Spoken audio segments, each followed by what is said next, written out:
Barack and Justin exchanged visits, and the rapport between the two was and is so intense as to justify one of the most blood-curdling coinages of our soap opera age, a bromance.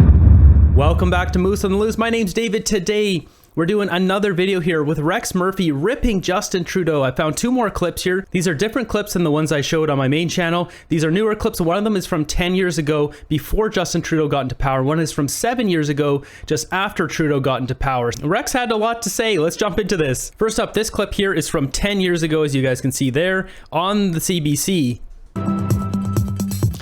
There's been an unsettled, ambiguous quality to Justin Trudeau's leadership from the very beginning. We never quite know where the needle is going to fall.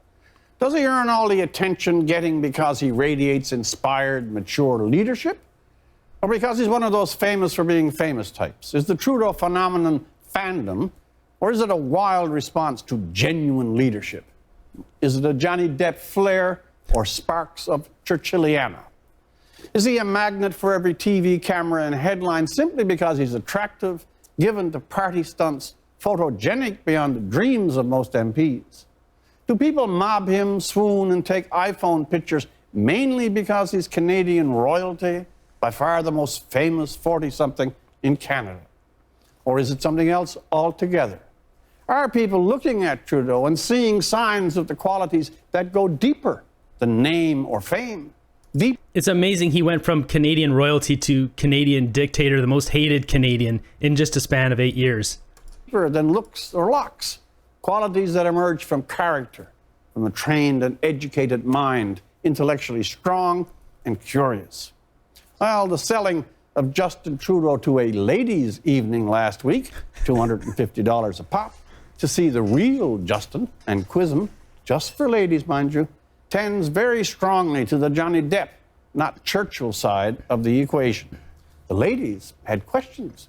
What's your favorite virtue, Justin? Who's your hero? Questions of real sting and depth, perhaps only surpassed in vigor by, are you a brunch person? Or Chardonnay, do you think it really goes with fish?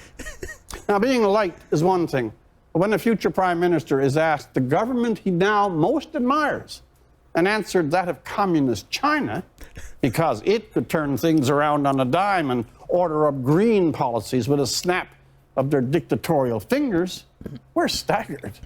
That wasn't just dumb, admiring a murderous dictatorship. The record of Mao Zedong is a Hitler-scale blot on humanity. It was almost weird. It was certainly immensely careless. And no, it wasn't a joke. The trouble for Mr. Trudeau is that these kinds of appearances, more fluff than fodder, playing off his glamour, place him very much in the unserious world of entertainment celebrity, and give nutrition to the thought that he is a lucky lightweight, not a serious leader of a modern democracy. Where is Mr. Trudeau on stage, as his father was wont to do, delivering full, thought-out essays on Canadian life, aspects of how we live and govern ourselves, our place in this new age, or the shifting nature of Canada's economic and social landscape? A flutter on pot policy doesn't cut it, and web stunts or Movember mustaches playing off the Johnny Depp persona, well, they look cute on Twitter, but they don't do for a real leader. All this, too, as Thomas Mulcair takes over question period and looks like a man ready for a step up. It's a moment of choice. The lightness of being Justin may just be unbearable. For The National, I'm Rex Murphy. You gotta give it to Rex, man. And this really goes to show a lot here about the CBC. So this is 10 years ago that this was uploaded, and they had no problem running this back then. And then 7 years ago, now when Trudeau gets into power, you can see he shifts it over. He starts dishing out the money to CBC. Now, if we look at the government funding of the CBC over the years, we've got basically this one ends at around 2014, 2015 over here. So this is when Harper was in power here going back. And it says right here, Harper, Martin, Chrétien, Mulroney. Harper gets into power and the spending just goes down and down and down.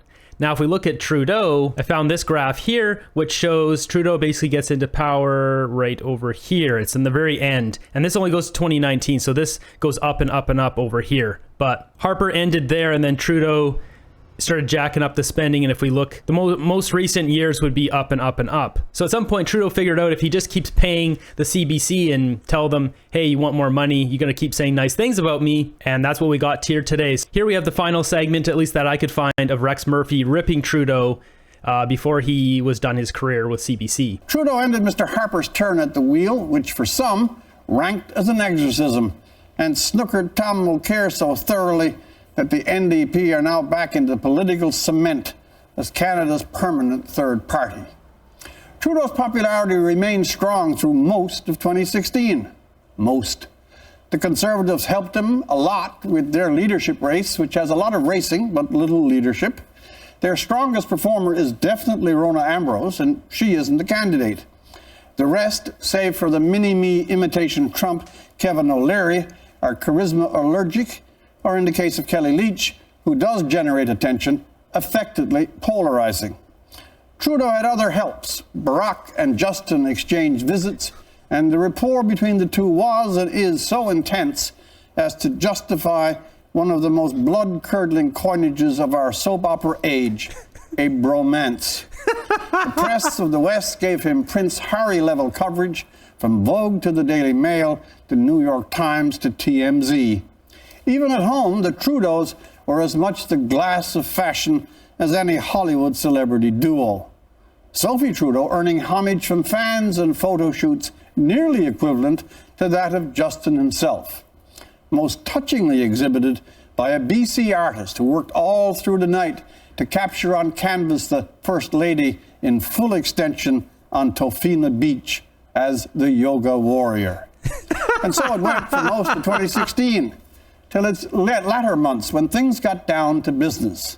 So-called democracy reform, the search for a new voting system under the stumbling, even perplexing leadership of Minister Miriam Monsef, vacillated between being a joke and a disaster.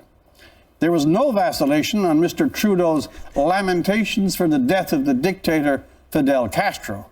That was pure joke.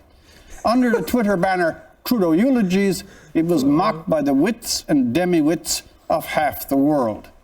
Mr. Trudeau himself, nibbling canopies in the secluded mansions of billionaires, both local and foreign, blatantly ignoring the very guidelines on conflict of interest he himself had written and insisted on for his ministers, earned 100 panel discussions about cash for access.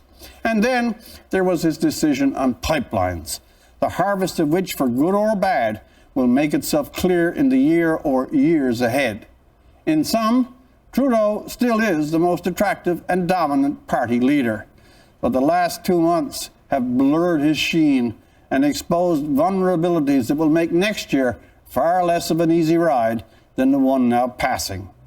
For The National, I'm Rex Murphy. Well, there you have it. Rex Murphy again, just delivering. It's sad that we've lost a non-woke reporter like Rex. There's just so few of them. Canada's state of media is not a great state today. Let's take a look at these comments from 7 years ago. The CBC should get out of Trudeau's pocket and do its damn job for a change. The world needs to get back to conservatism. This is the only way to clean up this godforsaken world. Trudeau has to go. He's a liar and his pay for play is worthy of prison. Throw the bum out. Rex Murphy is so good. I tend to look at Rex as a national treasure. Rex Murphy is the only thing worth watching CBC News for these days. Funny, CBC played up Trudeau and made Tom Mulcair look bad. Now who's sorry? Yeah, so I mean, maybe there was something in the works there before, some backdoor deals or something with CBC. Trudeau has a man crush on Obama. How can I stop having my taxes going to CBC? You forgot to disable comments. Make Canada great again. There you have it. The people knew back then. The people know now. It's time to get rid of Justin Trudeau. These liberals are done. They are done for decades. The NDP are done for decades. And the CBC is not only done for decades, it's done, period. This woke media is not going to survive. Everyone make a guess down below. How long do you think the CBC lasts before it goes out of business? We'll check in a couple years and see what the results are. At the rate that they're burning money, they can keep cutting staff and keep dwindling down, but probably in 5 years, there'll be almost next to nothing of the CBC. Thanks for watching the end of the video here on my second channel. Be sure to subscribe here and turn on the notifications. Hit the subscribe button. There's a whole bunch of you that watch this channel that probably don't realize this is my second channel. I post extra content here, test out different stuff, see what you guys like. I'll keep bringing you guys the truth. We'll keep fighting for freedom. I'll see you guys in the next one.